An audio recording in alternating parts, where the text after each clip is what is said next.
જો રાજકારણ તો એવું છે ને કે નીતિનભાઈ કોની પાસે ઊભા રહ્યા છે, કોના જોડે વાત કરે છે, કોની જોડે નાસ્તો કરે છે, આ તમે બધાનું હું શરત મારીને પૂછું છૂટ બધાને કે છેલ્લા 90થી હું છું, કોઈએ મને કદી કોઈ પાનના ગલ્લે બેસેલો જોયો હોય તો આગળ ઊંચી કરો, હું 50,000 રૂપિયા ઇનામ આપું.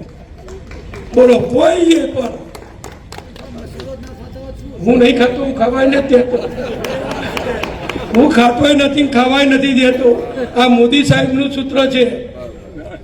પણ મારી આજુબાજુ એવા લોકો નથી રાખતો કે જે નબળા હોય, જે ખોટા હોય, જેની સમાજમાં પ્રતિષ્ઠા ના હોય, એ બધું પક્ષ જોતો હોય છે.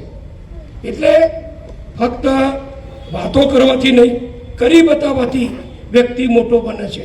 અને હોદ્દા તો આવવાના જાય. આ બધા મંત્રીઓ હમણાં બિચારા બદલાઈ ગયા. લો હવે શું કોણ, અમે નીકળી ગયા પૂર્વ કરી, તમે બધું મને ઉત્તરમાંથી પૂર્વ કરી નાખ્યું. હે પણ જો અમારા સ્વર્ગસ્થ વિજયભાઈ હતા, ખૂબ નમ્ર, વિવેકી ને ખૂબ સંનિષ્ઠ મુખ્યમંત્રી. બધું થઈ ગયું પછી એમણે કીધું મને, અમે બધા બેઠા હતા, હું ભૂપેન્દ્રસિંહ 5-7 મિત્રો જે સરકારમાં, પ્રદીપસિંહ બધા અમે હતા. પછી વિજયભાઈ એમ કીધું, જુઓ, ભાષણમાં એ બોલતા હતા કે કાર્યકર કદી પૂર્વ થતો નથી. ધારાસભ્ય પૂર્વ થાય, સંસદ સભ્ય પૂર્વ થાય, મંત્રી પૂર્વ થાય, નગરપાલિકાના પ્રમુખ પૂર્વ થાય, પક્ષના પ્રમુખ પૂર્વ થાય, પણ કાર્યકર પૂર્વ થાય. તમે બધા કાર્યકર છો.